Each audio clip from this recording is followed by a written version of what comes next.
Hi, this is Beru, and I'm going to walk you through healing the heroic Alysrazor encounter from a Resto Druid perspective. As we get ready for the pull here, I am going to activate Harmony, and then I am going to put Rejuve out on everyone that is within my range.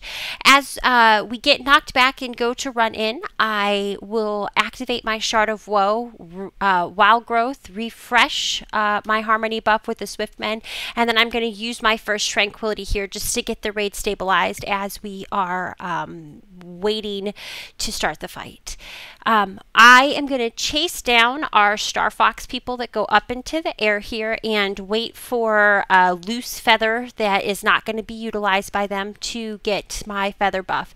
It's going to be very important here at the fight that all of your healers have a feather buff because there's going to be a lot of movement going on. The hatchlings just spawned, the worms just popped up, and I am going to pop into Tree of Life here to get a boost healing here on my hatchling tank.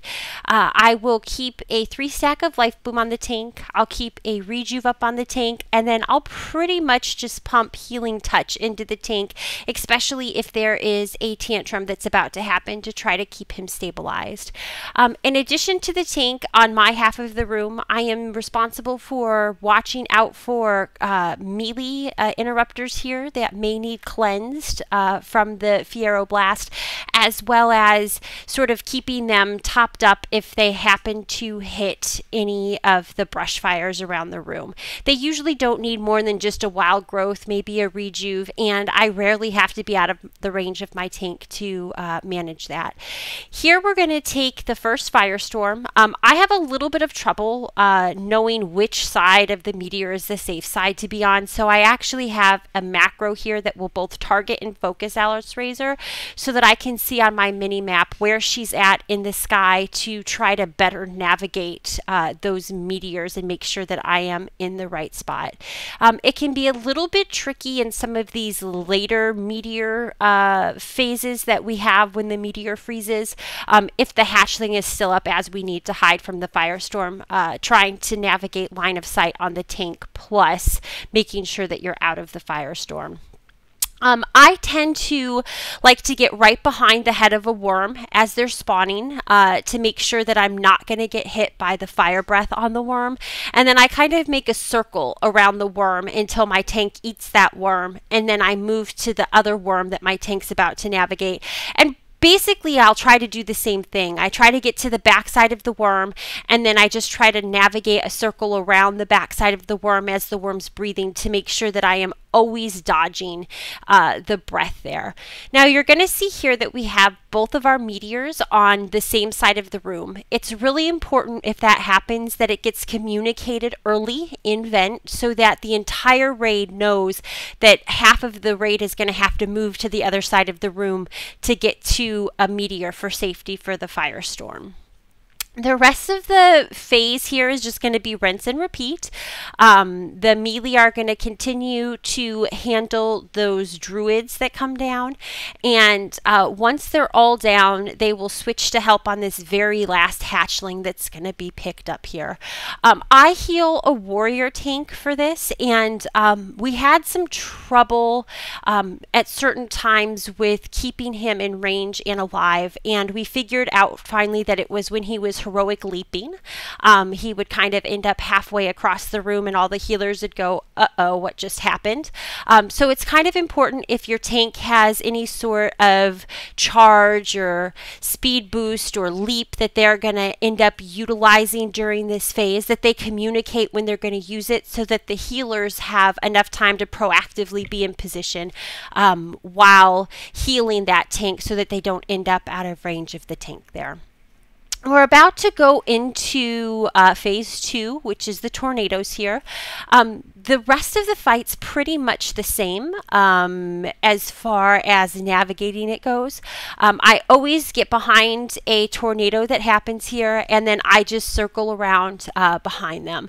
I make my priority in this particular phase of the fight my own survival, and only if I'm comfortable with my survival that I'm not going to make a mistake and clip one of these tornadoes, will I toss out any sort of heals. I will wild growth if I catch people that are around me that it will hit. I'll toss out a rejuve, and sometimes I'll even toss out, like a nature swiftness healing touch for someone that's exceptionally low.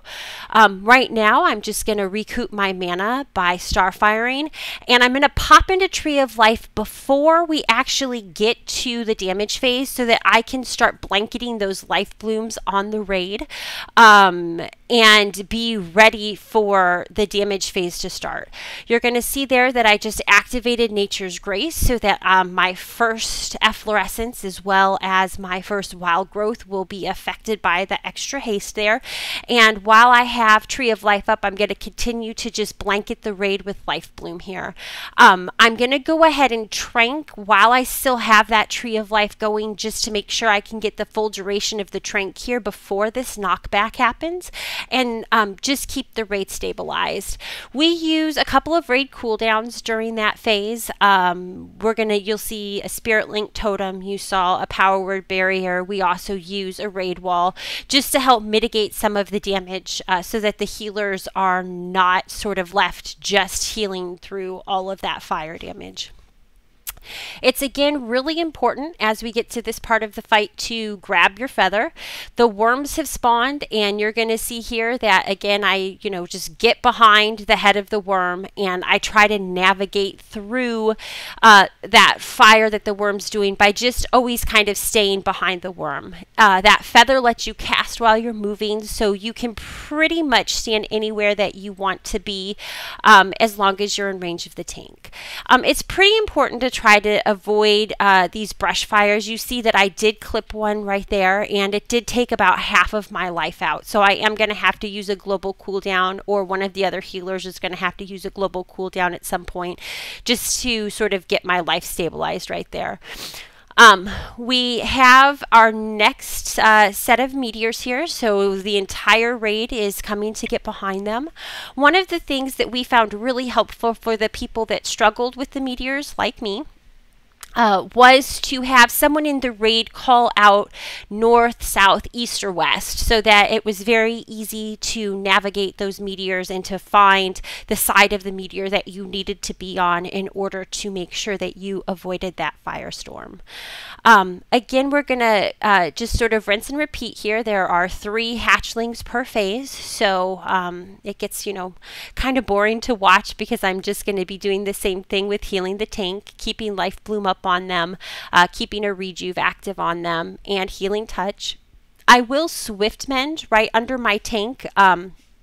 Sometimes, especially if I know he's going to be standing still for a small period of time, so that he gets the extra healing from efflorescence there.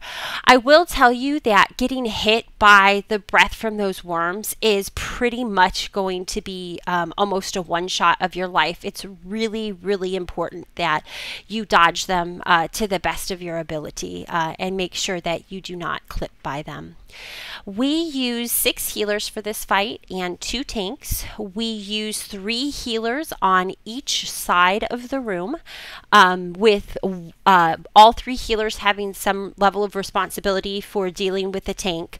And then one of the 3 healers on each side will also be responsible for dispelling any of the Fieroblasts that gets out, or tossing out heals for those people who struggle with navigating through the brush fire. It's really important that your melee do try to navigate the brush fire and they don't just sort of eat them to the face, because the tanks do take a fair bit of damage, and it does really take a lot of healing to get them topped up through the tantrums and keep them at full health so that they can survive. And at any point in time, if that 3rd healer has to be out of range in order to cleanse one of the melee, or to kind of get them topped off, it is potentially detrimental to the tank's life. So it is important to stress that those that are on the ground should do their best to navigate through the bad and handle those interrupts fairly effectively.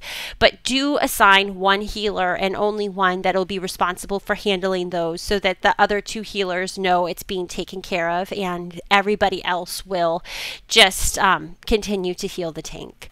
We've hit our second phase 2 here, so again, we're just going to navigate through these tornadoes. Once you get phase 1 down, this tornado phase ultimately will become the hardest part of the fight.